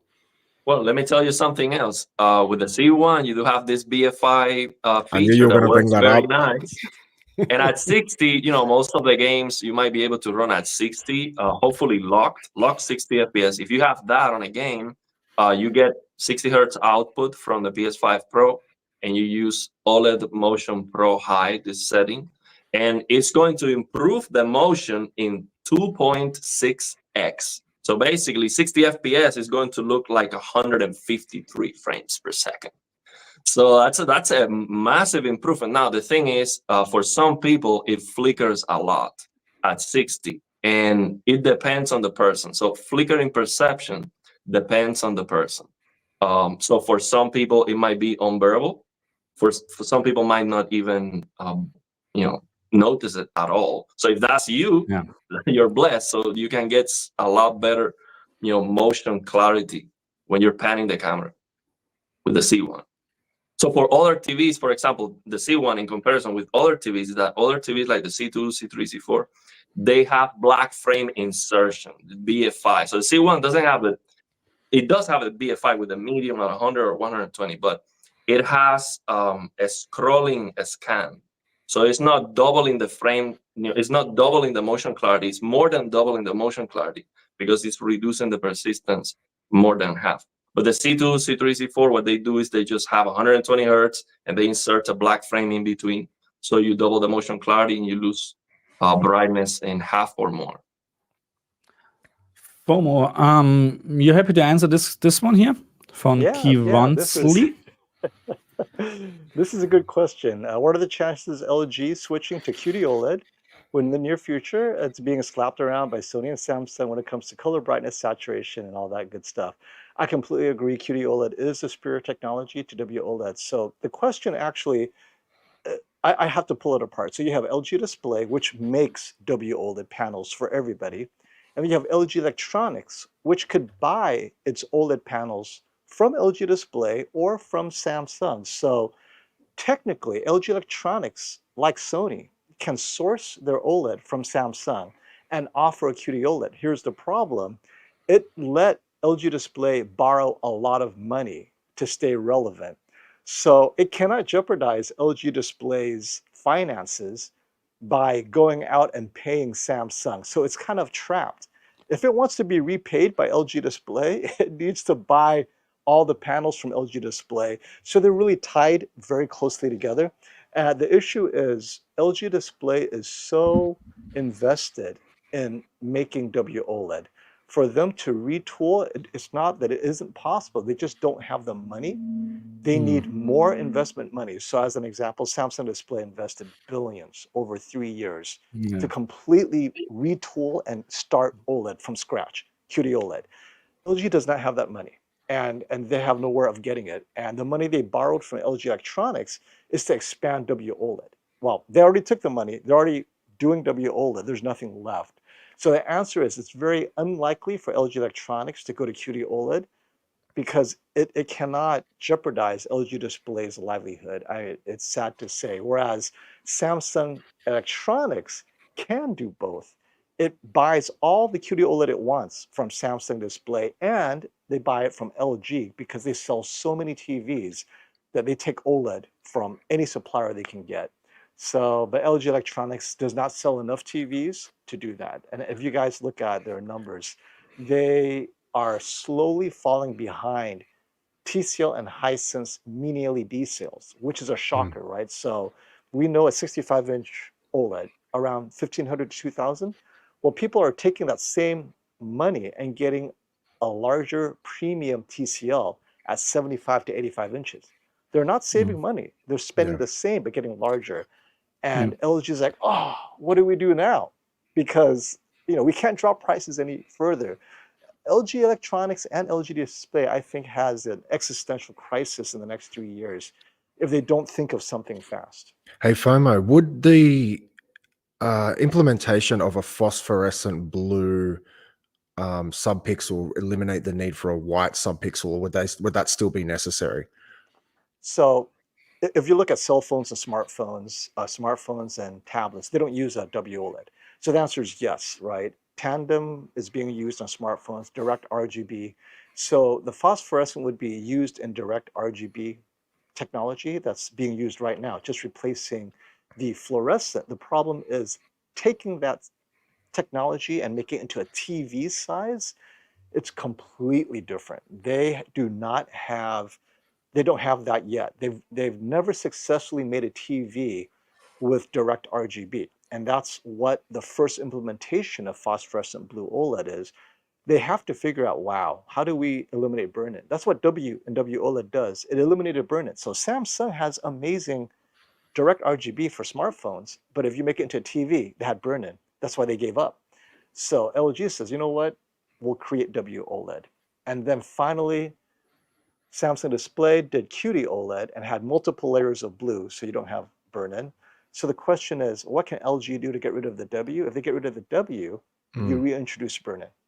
And that's why right now they're hitting lifetime on the blue phosphorescent so hard. The lifetime is way too short. So the first stage of lifetime is for smaller products that doesn't get us hot, and perceptually it doesn't need to get us bright, right? They could do a lot of tricks with a smaller like a tablet size that's $800. People don't think it's expensive. You take the same size and you make it 65, $8,000 maybe, $7,000. Like, we can't even sell this. This is too expensive. But so FOMO, it doesn't scale well. Another thing, if that blue gets better with fluorescent or phosphorescent fluorescent combination, like you were explaining on your video, which I watched, can they use that on QD OLEDs too? And now how can LG compete with that? Yeah, because absolutely. If just the blue gets better with the LG TVs, but now with QD OLED, like everything just gets better because you have basically a backlight that's made of blue OLEDs, right? With that quantum dot layer. So if they just replace that, now how is LG going to compete with that? So LG WOLED TVs have to get rid of the white subpixel first. So whatever the technology they use, hybrid, tandem, it doesn't matter. The W is diluting their color saturation. It's diluting, it's the luminance. You can get bright white, but there's no color above a certain number of nits. The dilution effect is so great at certain brightnesses, and even at lower brightnesses, you lose color. It's just this dilution effect of the white subpixel, but only for us enthusiasts, where we use special tests and special movies and we notice it, right? But if they want to ever compete at the highest level, they have to get rid of that W, and the problem is it's not easy. Short of licensing and buying from Samsung Display the QD OLED technology, which successfully got rid of the W, the white subpixel. But that white subpixel plus color filter, it dilutes way too much color. Now, we see it because we have content, games and stuff, but if you're watching Netflix, you really won't notice the difference, because I run Netflix between the G4, A95L, and the S95D. Most of the time, can't tell the difference. Interesting. Before we continue with comments, let me ask all the people in the on the stream and comment section, please do me a favor, like, share, subscribe to all of our channels, okay? We would much appreciate that. And now let's go to Nathan's comment. The fact that they are redoing Horizon Zero Dawn when it's already incredible is just silly. Give us Bloodborne at 60 FPS. Yeah, I agree. I agree. But it's a easy cash grab for them because they're just tweaking a little bit here and there, and then $9.99 for the upgrade. You know, if you already own the game. If not, you play it twice now. That's Marcus, what it is nowadays. Yeah. They have. That's what I was talking about with my jailbroken PS5. I have Bloodborne at 60 FPS because there's you can play it. Yes, Digital Foundry made a video about this as well. Yeah, it's possible. That's why I'm frustrated with the PS5 Pro. Is, you know, you're bringing out all this new hardware. You're certainly charging a premium for it, and I've got my base PS5 and it's jailbroken, and I'm getting things that should be available, and it runs absolutely perfectly. There is no loss in any kind of performance or graphics fidelity I can see. So again, why I'm not buying a Pro. Question is why they're not doing this actually. Why they're not giving us, I mean, maybe they're waiting really for the right time and then just. It could be the developers. They don't care about it anymore. Like they've made their money. They've moved on. Why would they, you know, invest half an hour in writing a simple patch to unlock the frame rate? You know what I mean? They can charge later for a remaster at 60 FPS. By the way, Bloodborne is almost, I mean, it is almost playable on the PC now with an emulator. It is running, improving by the day, and they are adding, you know, higher resolution textures, you know, better shadows, better lighting. So I guess in a year from now, you can play Bloodborne on the PC, emulate Bloodborne on the PC, and it's gonna be just flawless. Yeah. Let me answer this one, or let's go to this comment. Taito again. Thank you very much for your contribution. If only the PlayStation 5 Pro had Dolby Vision, it would be perfect. Love gaming and streaming on my Series X because of it. I made a couple of videos about Dolby Vision. For me, it's a dead horse. You know, you shouldn't for gaming. Okay, not for Netflix and co. Of course, that's a different story. But in regards of gaming, it's just that, because there's literally just one single game on the Xbox Series X which supports the native Dolby Vision, and that's Halo Infinite. That's it. Okay, on the PC I think we have 3 or 4 games which supporting Dolby Vision gaming, but it's very hard to set this up on the PC. It's not plug and play. So for me, Dolby Vision is dead at the moment. I just want to touch on that comment I brought up. First of all, I'm not condoning piracy. I own the game. I jailbreak my PS5 for other reasons, but just kind of dropping that one in there on that comment. So yes, I'm not supporting piracy if that's what people are getting from my comments. It's my comments are more based around the system is actually capable of doing certain things, and the fact is, it's like the iPhone. People used to jailbreak them back in the day because they wanted to change icons or change wallpapers. Like all that stuff now has been opened up, but for me, I choose not to upgrade, and it's not about piracy at all. It's just about being able to get the system to do what I want. Hey, FOMO, can I ask you, talking about tone mapping and Dolby Vision, all of that, why is it so strange to have these TV manufacturers offer an HGIG option, especially Sony? Because Sony is all about accuracy, right? So they know that, you know, follow the EOTF as close as possible, and no dimming other than ABL. So yeah, a little bit of, you know, tone mapping due to ABL, but not, you know, for other reason. I think their tone mapping is awful. Classy was jumping in on the previous live stream, and he was explaining how the tone mapping works on the Samsung, on the Sony A95L, and I think that's atrocious. It's very, very bad because it basically defaults to a 4,000 nits tone curve. And if you follow the instructions on the PS5 system level calibration, although I know there is like a way to automatically, you know, set that up. But let's say you're on the PC or on a different system, you follow the instructions to set up your HDR, and where the logo is clipping, where it disappears, if you set it up there, it looks terrible. So it is not a great calibration at all, coming from Sony. So that's we have to kind of take a few things apart. So Sony TV specifically, they've not done well with tone mapping bright scenes. So if it's, and I've seen this in the before A95L for sure. If I have any scenes above 1500 nits, it clips. It cannot even do it. 2000 nits, 4000, it doesn't matter. It will not tone map at all. So the A95L and the Bravia 9, well, Bravia 9 is way better than A95L. The Bravia 9 for the first time is tone mapping bright down and the curve is correct. So maybe PS5 gaming on the Bravia 9 should be awesome because the tone mapping should be excellent. Or PC, right? PC gaming, as you're saying.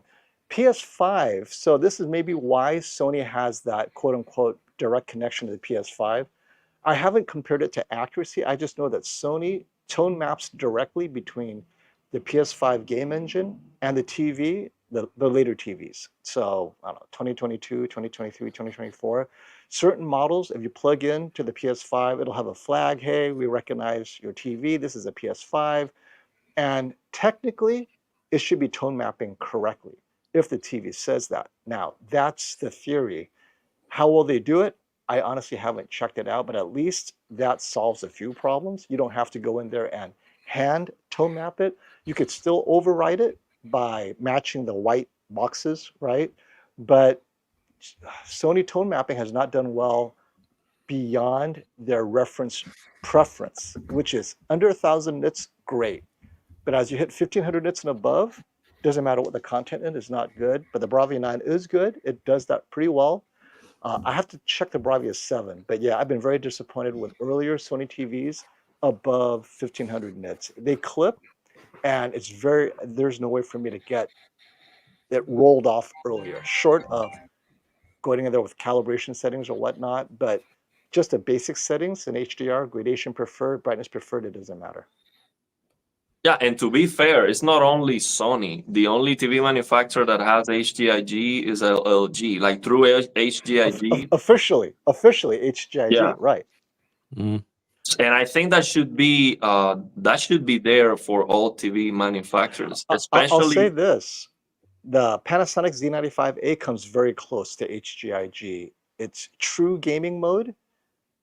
I got it to look nearly identical to the G4 in HDIG. Now I have to use more challenging HDR, but the Panasonic is doing very well. I think. And what is the target? 1500 nits or 2000?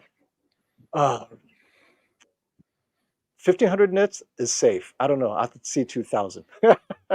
Okay. But I mean, and I know 1500 nits is easy, but still, it's still good to see the colors are very similar out of the box. These are uncalibrated, right? So the G4 uncalibrated and the Z95A, they have the setting where it feels like all the shadow detail, the peak brightness, and everything in between, they're matched very well against the G4. I just wish all the manufacturers would have an actual HGIG setting. So you don't have to experiment with 3 different settings to get it matched, because that's what I have to do. Like, okay, so I see the G4 here. Let's play with the Z95A until I get there. I go, okay, now I see what it did. Yeah, it's not easy as it should be. Can anyone read this comment? I would love to know what SD95. I can see this. Absolutely. Yes, go. He's asking if the S95C is a good TV for gaming. For the PS5. I would say so. Yeah, it's good. Yeah, but you have to answer. If that's what he said. In Korean. Oh, guys, I forgot to tell you guys. I have to head out. I completely forgot. I lost track of the time.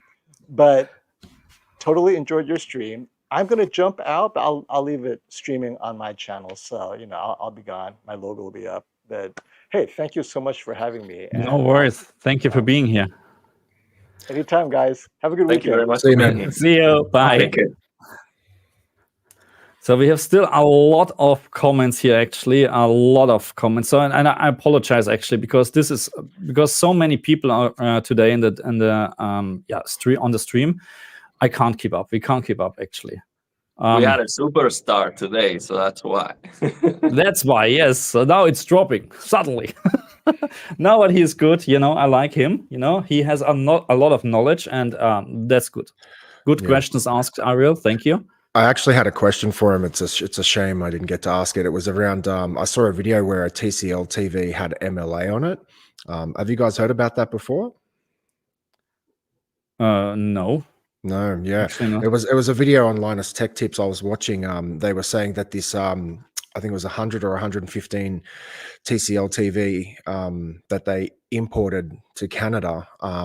It was basically banned anywhere outside of China, because in China they don't care too much about patents and things like that. Obviously you can't export it when there's patent protections, but there was a TCL TV that had MLA on it, and they were talking about it, and I wanted to ask him if he'd heard about that, because that blew my mind. I didn't think they had any other TVs had that technology on it.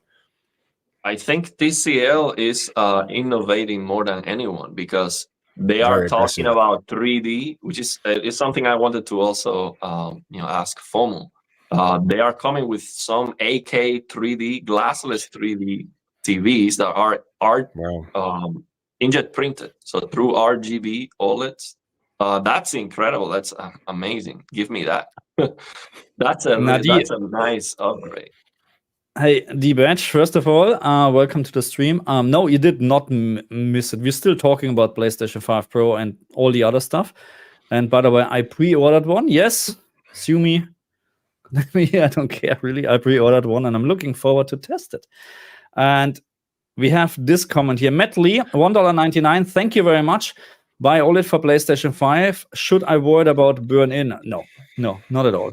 I wouldn't bother about this anymore, especially when you bought a recent OLED TV or whatever. No, I to be honest, don't even bother. Just enjoy it, and that's it. Yeah, those days are gone. I think that's old talk. It's just very irrelevant now. The new TVs have so much technology built into them to mitigate any of that kind of stuff. I just don't think it's a discussion anymore.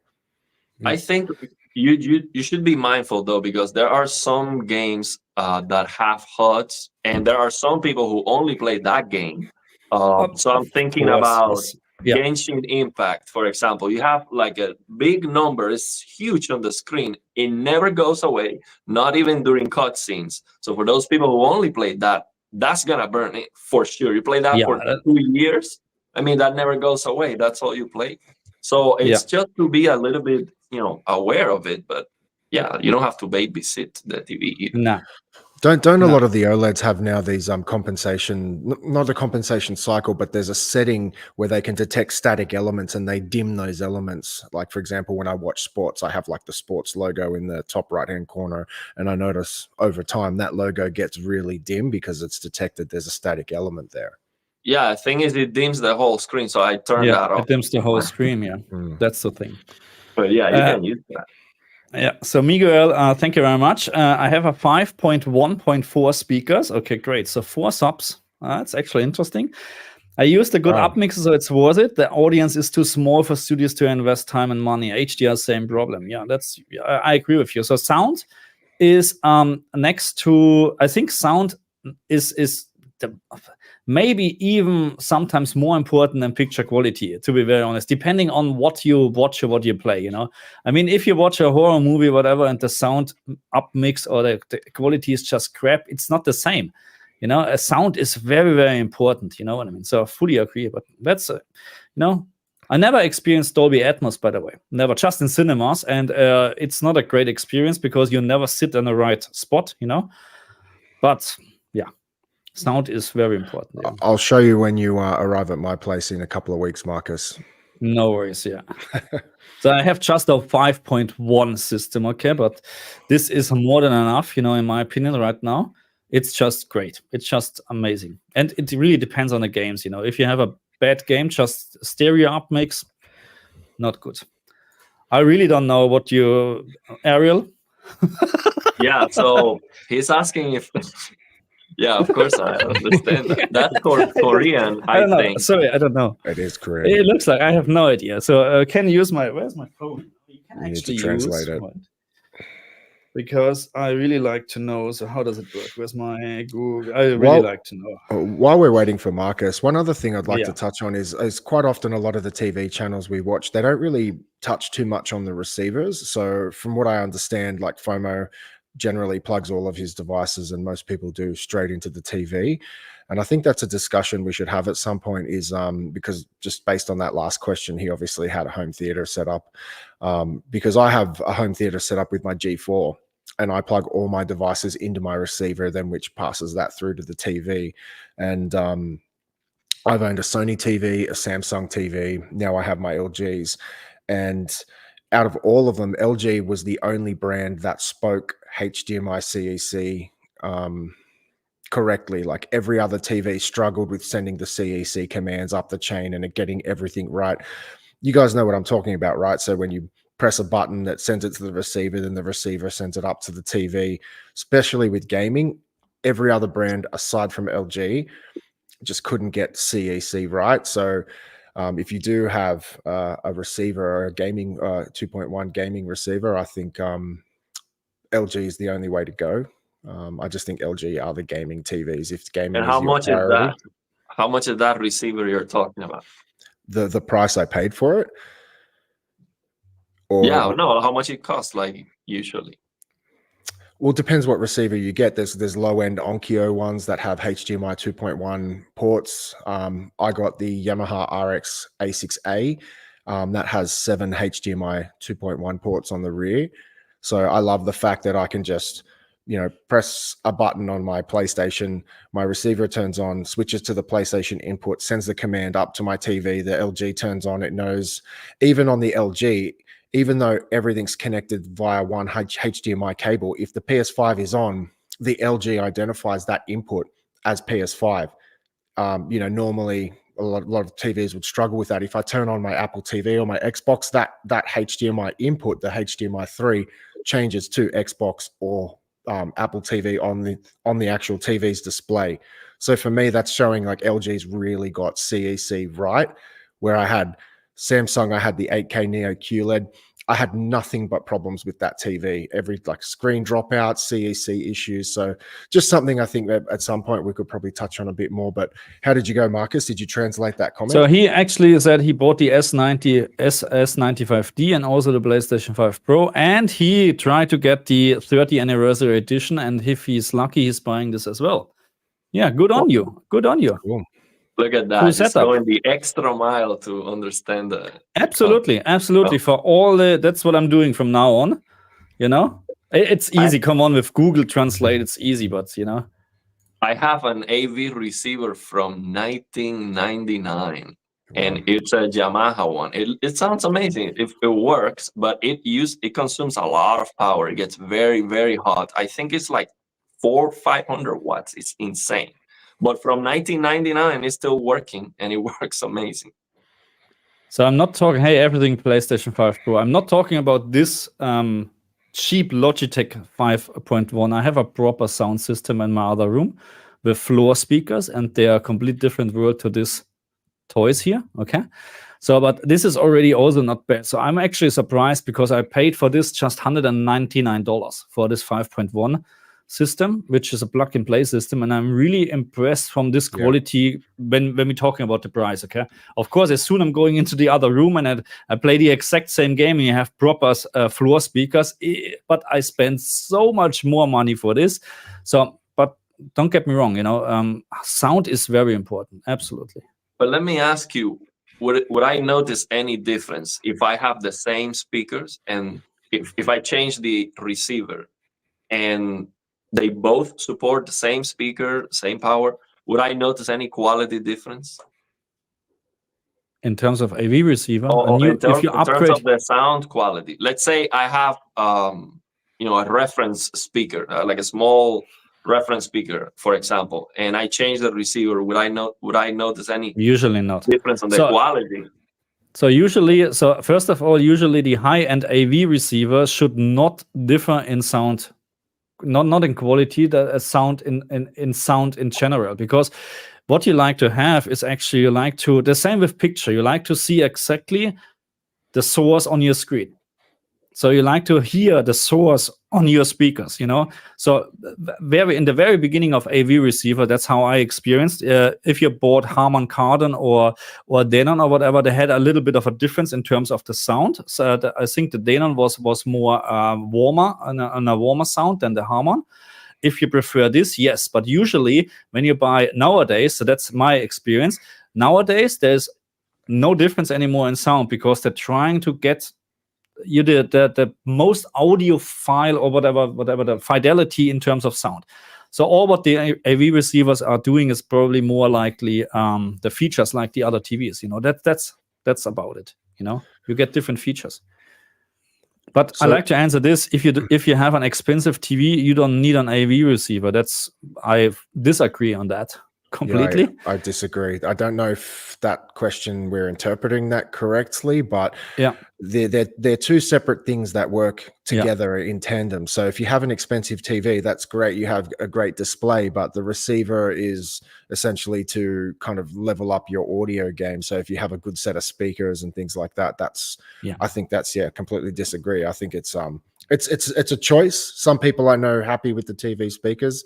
Man, I've seen that Logitech system. I had one of them a long time ago. I had it for 10 years.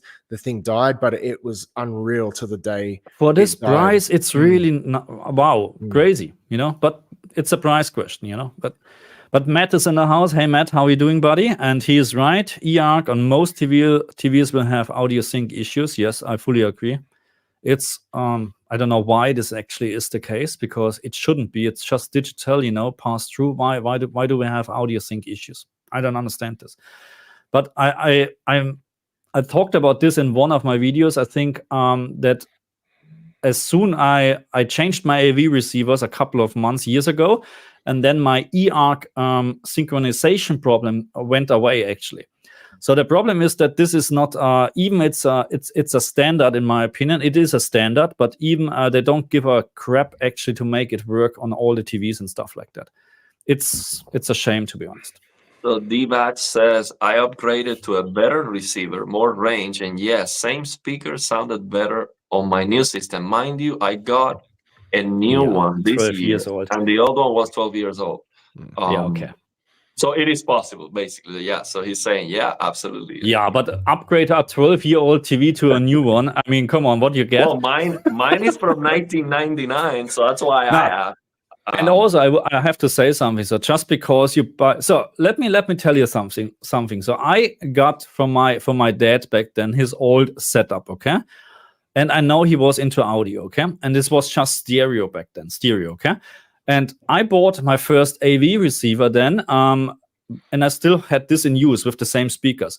And the stereo setup for my dad sounded much better than my AV receiver, because it was much better quality. So just because this is 12 years old or whatever doesn't mean it sounds bad. It probably quite the opposite, because nowadays, as we know, they're trying to save money on everything. They're putting cheap parts in and stuff like that, and just overloading crap with features and not with quality anymore. So, but yeah, and it's up to you as well. So, and probably maybe the 12-year-old receiver was not. I don't know if it was capable of handle the speakers, because this is sometimes what people doing wrong. You know, they're buying speakers, they don't know the impedance and stuff like that, know the wattage and stuff, and then wondering why as soon they having a little bit of a louder music playing or whatever, why the speaker sounds bad. You know, it's not the speaker, then it's the AV receiver who can't keep up with the power. But yeah. Good on him. We have here another one. Let me do this. No, you skipped it. Those Japanese. Here, Taro Rodriguez says, have a Yamaha receiver from 2008, 7.2, using optical, like having everything straight connected to my TV. Yeah, I use optical on that old Yamaha receiver too. Optical is fine.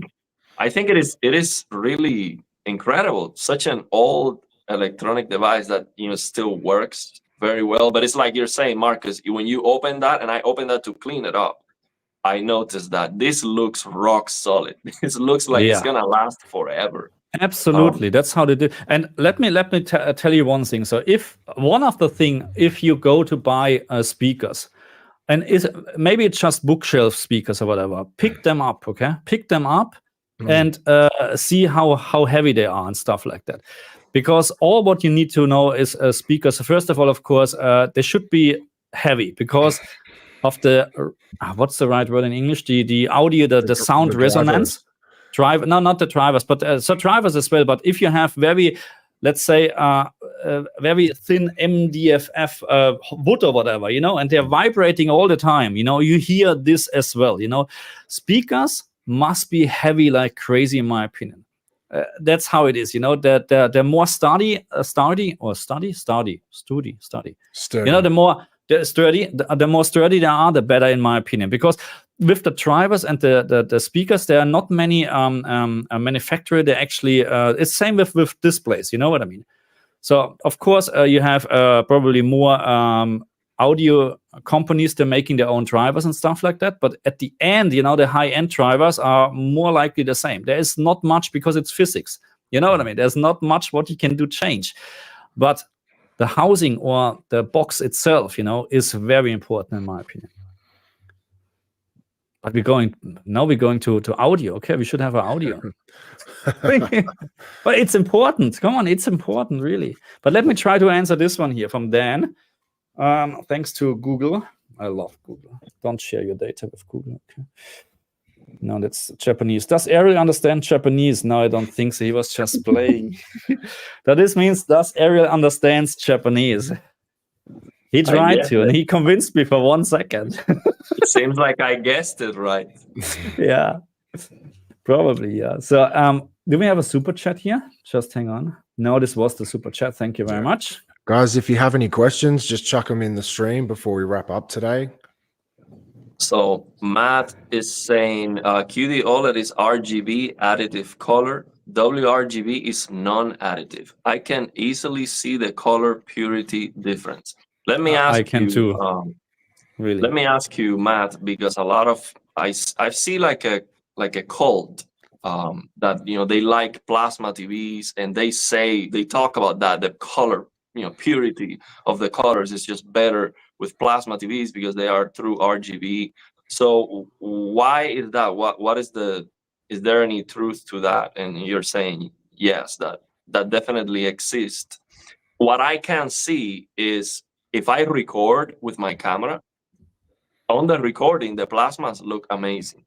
They look, of course, if you don't have any issues with the flickering or something like that, they look very good on camera. You don't see, like, for example, you record a WRGB OLED and you see a shift in color. It looks like green, or maybe you record a QD OLED and it looks magenta or something like that.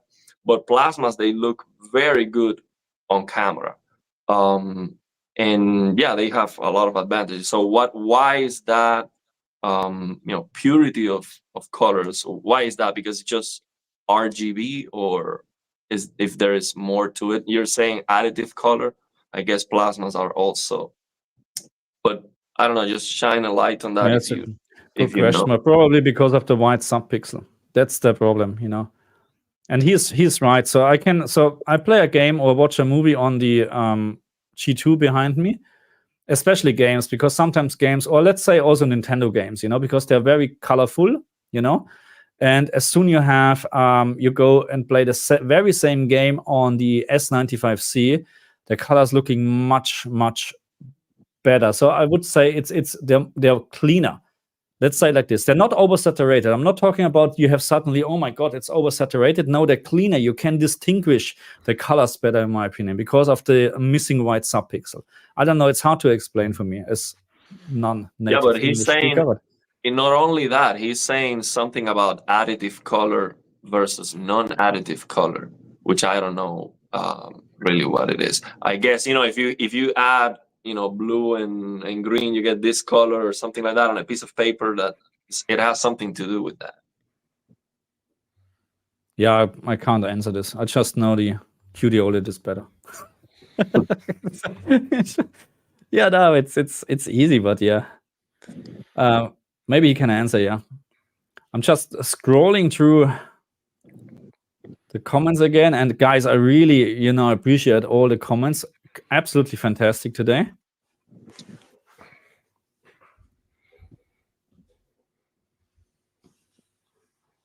Do you think micro LED will be the end game TV someday? No, there will be something else after micro LED, probably. But it is nano maybe. LED. Actually, I watched a speculation video that they were saying that, I think it was Linus Tech Tip, actually. They were saying that nano LED is gonna be cheaper, and it's actually going to make micro LED like obsolete because it's so much more expensive, and nano is gonna be even better. So it's going to take over. It's gonna be super cheap. Nano LED. So a micro LED is already end of life, and we even can't buy it. Yeah. Okay. Good. Yeah. That's how it is. Yeah. I'm not sure about that. I'm you know, as soon as it's available, I can talk about it. It sounds good, but it's still an LCD screen at the end. You know. Yeah, but the thing is, it's just self-emissive. That's the biggest difference. Yeah, but micro LED can give you perfect blacks, perfect contrast. Yeah. Let's see. So what do we have here? There's so many comments, really. Thank you very much, guys.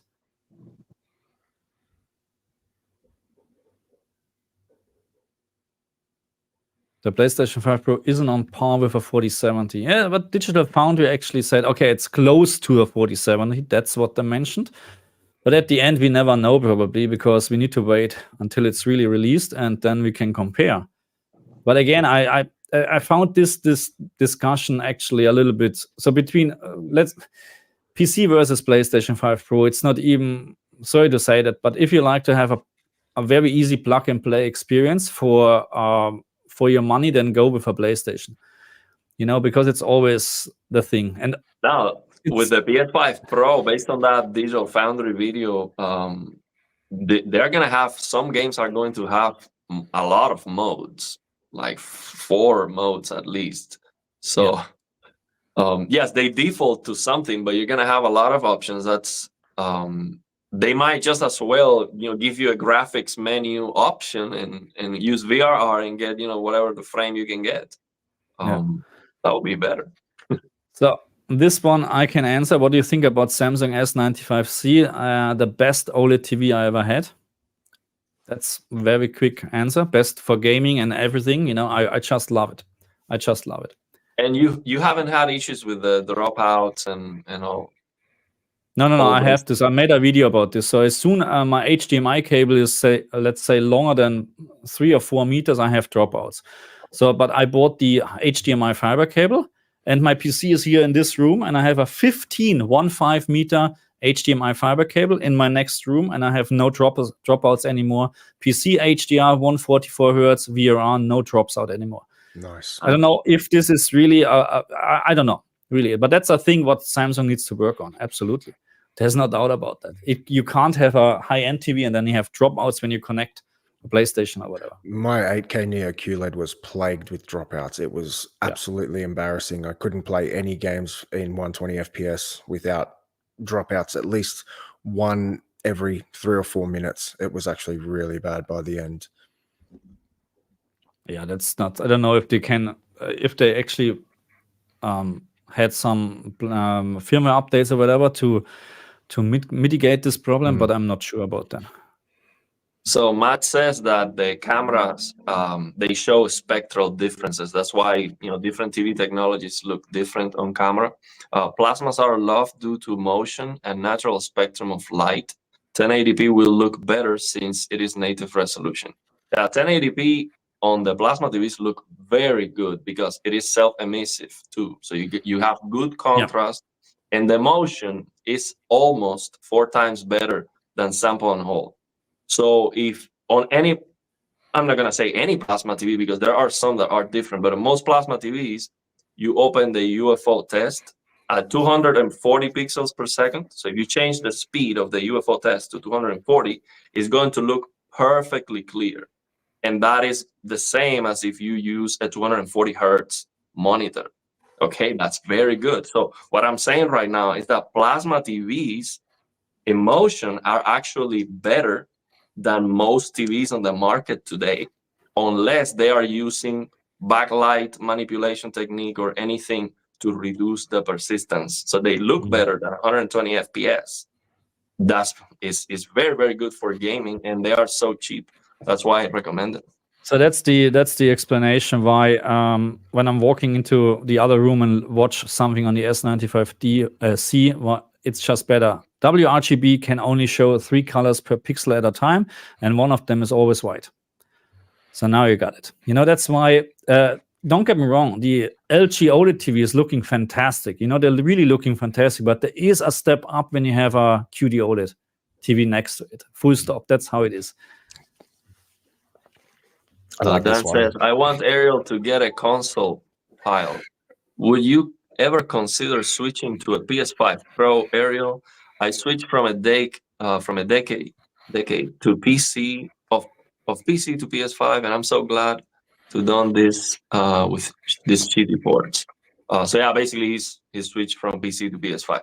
So the thing is, the games. See, it's not the price of the PS5 is great. The PS5 Pro, in my opinion, people say it is very expensive, but if you look at it, what you're getting, I think is very good. It's very, very good. But the problem is the games. You know, they lock you into that ecosystem. Now you have to buy all those $70 games. On the PC, we have something like Epic Games Store, where they are giving away games, and you can get AAA games a year later for free. And you have a lot of flexibility.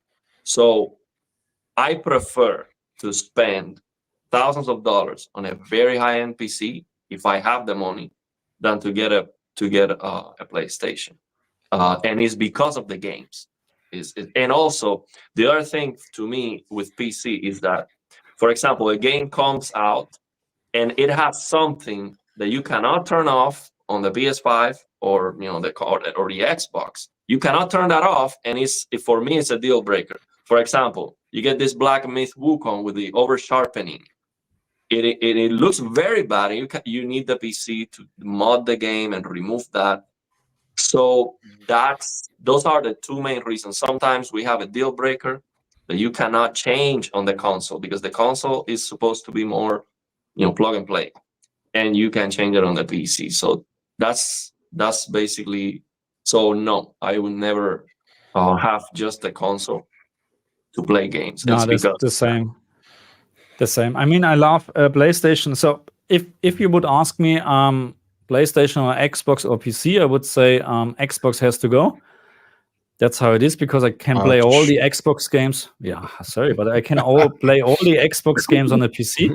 There's not a single Xbox game which is not on the PC, and that's how it is. But there are still many games on the PlayStation 5 which I can't play on the PC, which will change over the years. We will see. We know where Sony goes to. You know what I mean? We will see the new releases coming on the PlayStation 5, but then maybe 2, 3, 6 months later already on the PC. This will change probably. If then, and let me make one thing very clear. If at some point PlayStation or Sony will release the game at the same time on PC and PlayStation, there's no need for me to have a PlayStation anymore. I am hearing that the GTA 6 is coming PC, PS5, Xbox same day. I am hearing that, and of course, fingers would be the first time. Yeah, but for the first time. But yeah, that might actually happen. But yeah, those exclusive, basically, that's the biggest thing. If you want to play the exclusive right away, yes, you need to get that PS5, basically. Yeah, it will be. Yeah, let's see. It's still a long time to go, and it's still a Rockstar. Let's see what they're doing. They're milking this like crazy. No worries. They like any other game. But their games are so good, man. I just finished Red Dead Redemption 2. This week, actually. I've never finished the game before, and when I finally had the time, that's why I haven't uploaded any videos. I was playing Red Dead. And man, that game, just the story is something else. But now they, I was not a fan of the ending, but it was very entertaining the whole way. What is happening at the ending? No, no, I'm not saying what's happening, but basically they did the same as Game of Thrones. It's very good. I'm not sure if you watch Game of Thrones, but basically it was great in my opinion. But they start killing everyone. Yeah. So you get in love with the character, just just get it out. Yeah. So then, you're like, oh. So that's what they do. I think maybe that's the formula for a great story. But yeah, their games are so good because, I mean, the attention to detail, the story, it is a believable. It's an open world that's very immersive, very believable, because there's always something happening on every corner. So you can speak with people in a different way. It's so good, man. So good. So, Silver, sorry if we missed that before, but so if I'm not wrong, then I know what you're talking about, and the venation blind effect is like this, like you have some lines or something like that on the screen on some certain objects. I'm not quite sure anymore, but I know, if I'm not mistaken, and this is the effect I'm talking about, this is just because of the WRGB OLEDs. It's gone with QD OLED. So that's if I'm not mistaken, and I'm talking about a different issue. But yes, I heard about that, if this is what we're talking about. But I feel like a lot of those patterns are only really visible when you're trying to find it. Like, just generally watching content, you're never going to really come across it. If you're running test patterns, okay, it's going to show up. But, that's not what you do when you watch your TV or play games. You're not running test patterns. But yeah, it will come up. I did. When I have my LG CX, I ran, I think 8 hours a day. I tested the thing, and I learned a lot about. But then with the G2, I gave it up. The S95C, I didn't test anything because I don't want to see the flaws. I just turn on the picture and say, wow, this looks great, And you can find flaws. No worries at all. You can find. Sorry, I have to, real quick bathroom break, because I ate like half a watermelon. So that's kicking me. So I'll be right back. Just go ahead, and we're finishing up anyway soon, okay? Just go. Okay. No worries. No, that's fine. That's fine. That's good. Watermelon. That's life. That's life. That's life. We're not cutting this out. That's exactly how it should be in the live stream.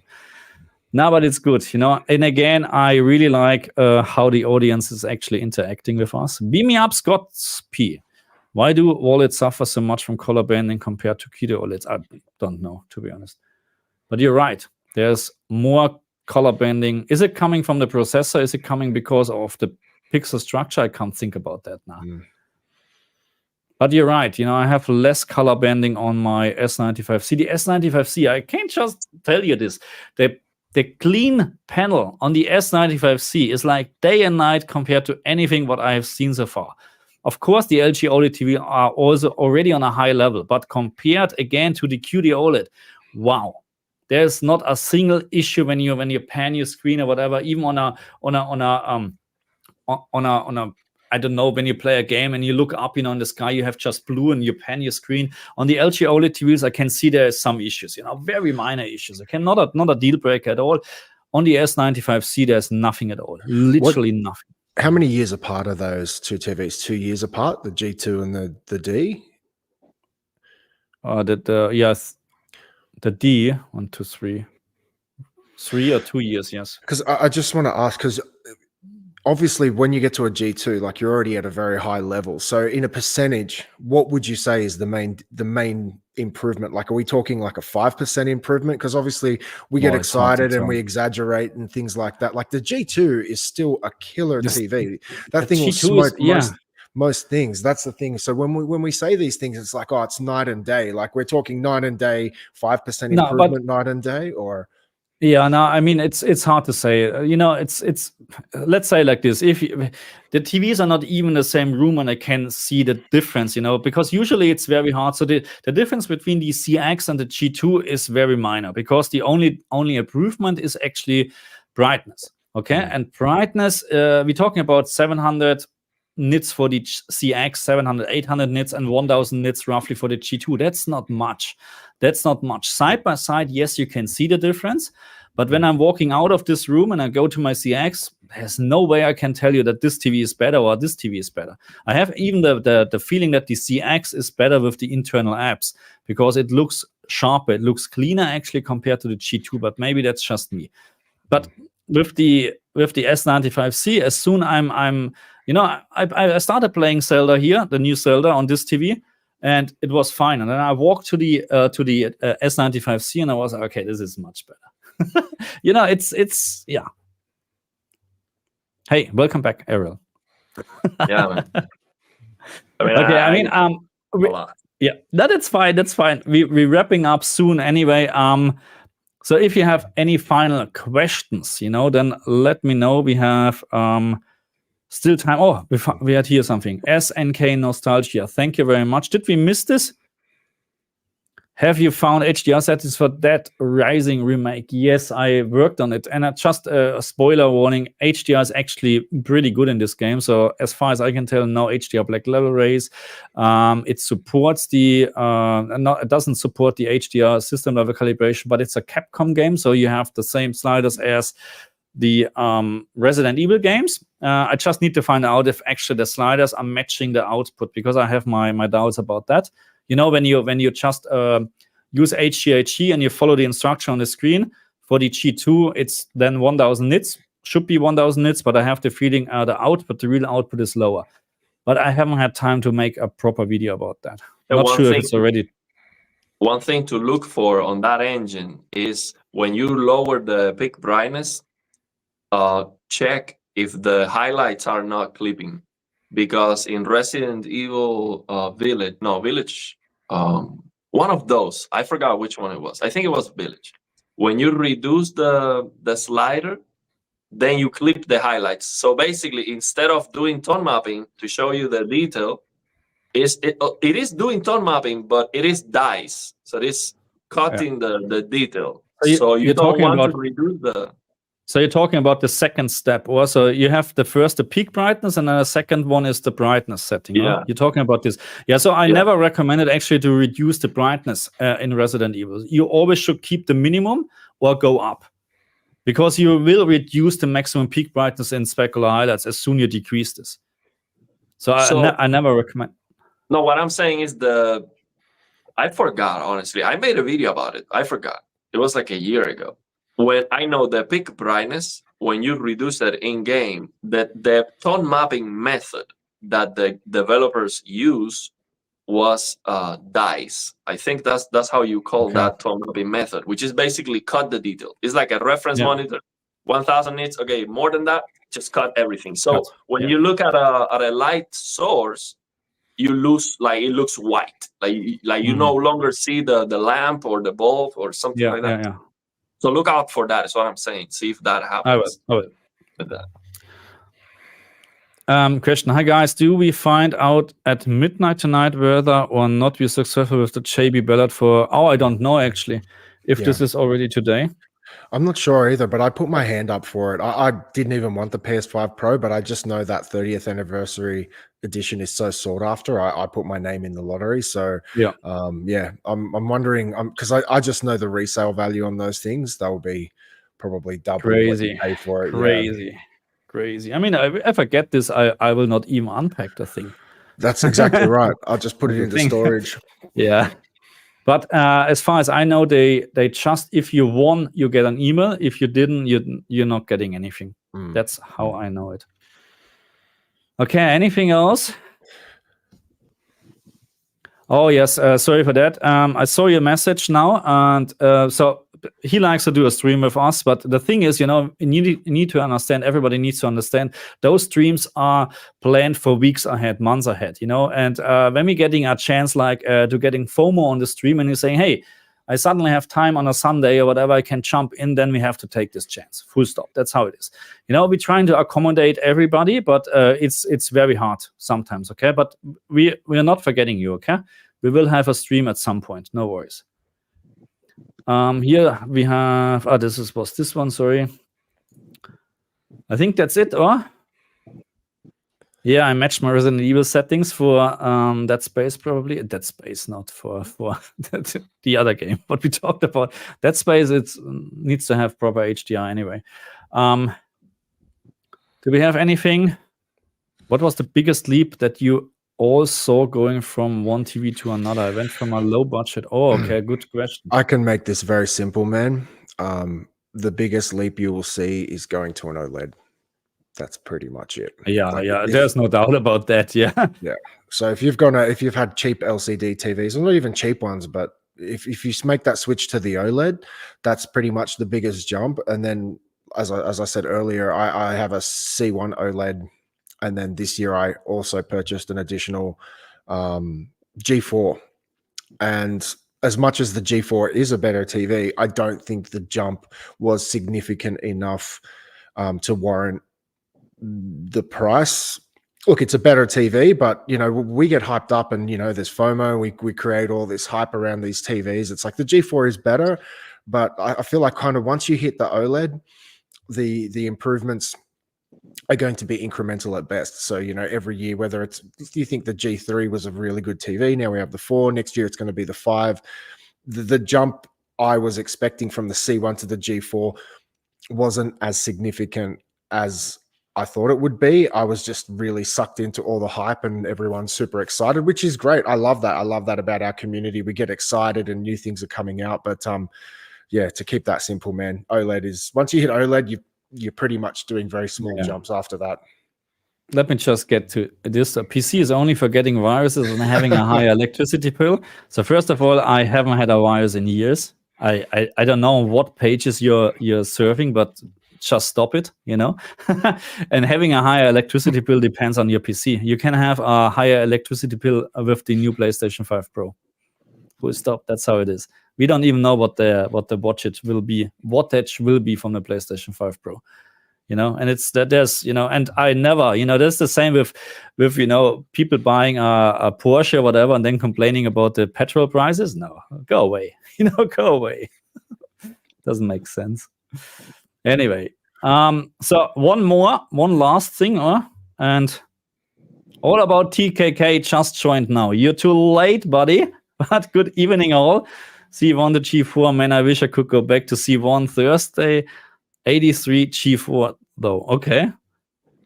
Why you want to go back to C1 when you have the G4? I don't understand this. Because of the size? No.